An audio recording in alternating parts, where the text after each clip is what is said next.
I was born post-war, so I didn't live on the island myself, but the reference point was my father and my grandmother and grandfather on his side of the family.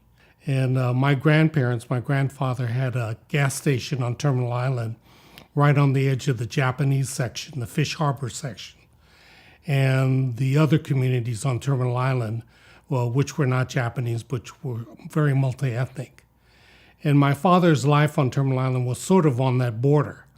He was a third-generation Japanese American, so his parents, second generation, both could speak English very fluently and Japanese. His mother was a Japanese school teacher, as well as she worked at the immigration office. So because of their bilingualism, they were sought after by neighbors, community people, just to interpret whether it was a formal announcement from school or an immigration issue or just culture. So that's where my dad was. My dad was sort of in this crossover situation where, because he could speak English as well and didn't speak that much Japanese, ironically, his mother was a Japanese language school teacher. But because of that position, his view of, I believe, Terminal Island was a little different.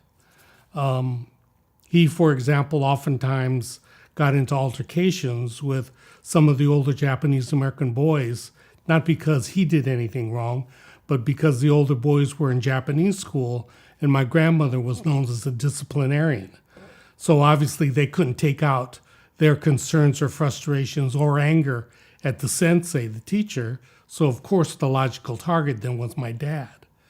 So my dad recounts different times where he, along with his Italian, Croatian, Mexican, all different kinds of ethnic friends because of that part of the island, would fight with the Japanese, what's called yogeres, the bad boys. And this, of course, was just growing up. And growing up in Terminal Island, as my father describes it, is an interesting story to be told. It was a very colorful life there because of any port town, but an isolated island in the middle of a port that is based upon people that come from countries where fishing is a real thing, whether it's a country the shape of a boot that sticks out into the Mediterranean, or the Croatian Dalmatian coast, or islands called Japan. So even though speaking all these different languages, even though most of them were first generation, second generation, a few, they still had to get along because they were all a part of the big fishing industry in San Pedro.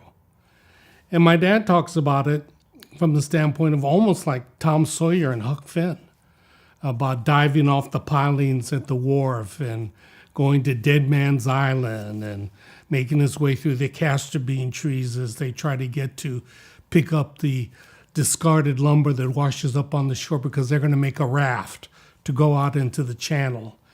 And he talks about it very affectionately, and I could always tell pretty quickly whether my father liked one of my brother's friends or one of my friends.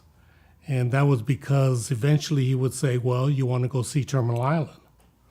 So we would take friends, family.